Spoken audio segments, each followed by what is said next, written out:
Qu'est-ce qui s'est passé à la fin de l'écroulement un petit peu de l'Empire arabe?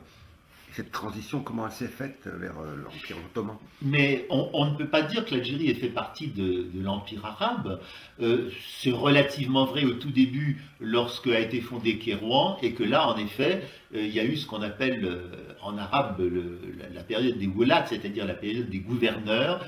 Euh, euh, mais ça n'a pas duré très longtemps. Ce sont des dynasties, souvent originaires d'Orient, qui se sont implantées et qui ont créé des États pratiquement indépendants de l'Empire arabe. Il ne faut pas dire que l'Empire arabe, c'était pas la même chose que, je sais pas moi, que l'Empire russe ou que l'Empire napoléonien. C'était très différent. Donc, je simplifie, mais il y a eu plusieurs dynasties qui se sont installées.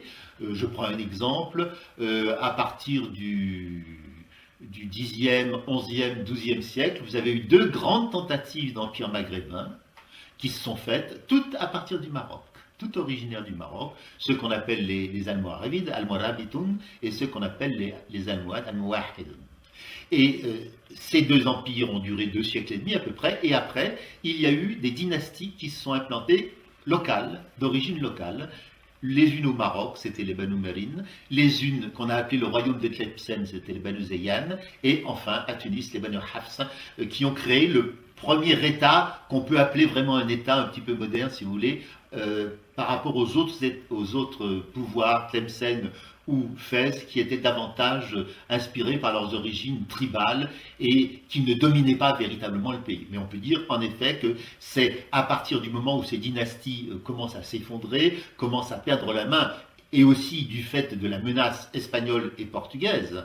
Il ne faut pas oublier que Oran a été espagnol pendant plus de 300 ans.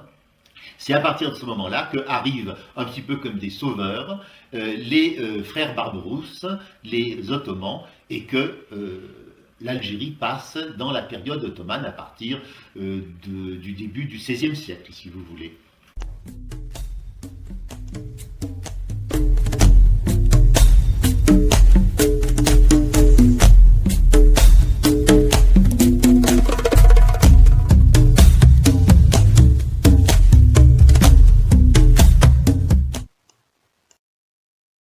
في السابق، لم تكن الجزائر موجودة على هذا النحو، وكانت أراضيها عبارة عن إقطاعيات لعدد لا يحصى من القبائل المستقلة، أو كانت مندمجة في ممالك مختلفة سريعة الزوال إلى حد ما، أو حتى تابعة للقوى العظمى في ذلك الوقت، كدمشق، وبغداد، والمغرب، لا سيما في ظل الحكم الدموي للمرابطين والموحدين، والإمبراطورية العثمانية، مع وجود جيوب إسبانية في أوقات معينة، لا سيما في وهران والجزائر العاصمة.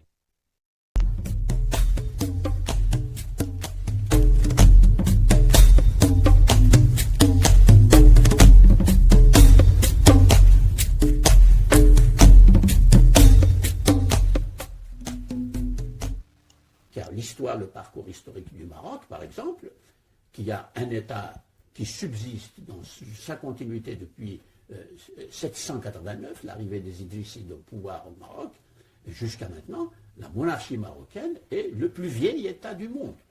Alors qu'à côté, l'Algérie n'a pas une telle continuité de l'État. Il y a eu des États éphémères sur le territoire algérien qui ont duré peu de temps, et puis il y a des dynasties qui succèdent, etc. On ne peut pas désigner un État avec la continuité que nous avons au Maroc. En Tunisie, il y a eu une continuité un peu plus forte, mais pas non plus au niveau de... etc. Je peux continuer ainsi. La Libye, l'Égypte, l'Irak, etc.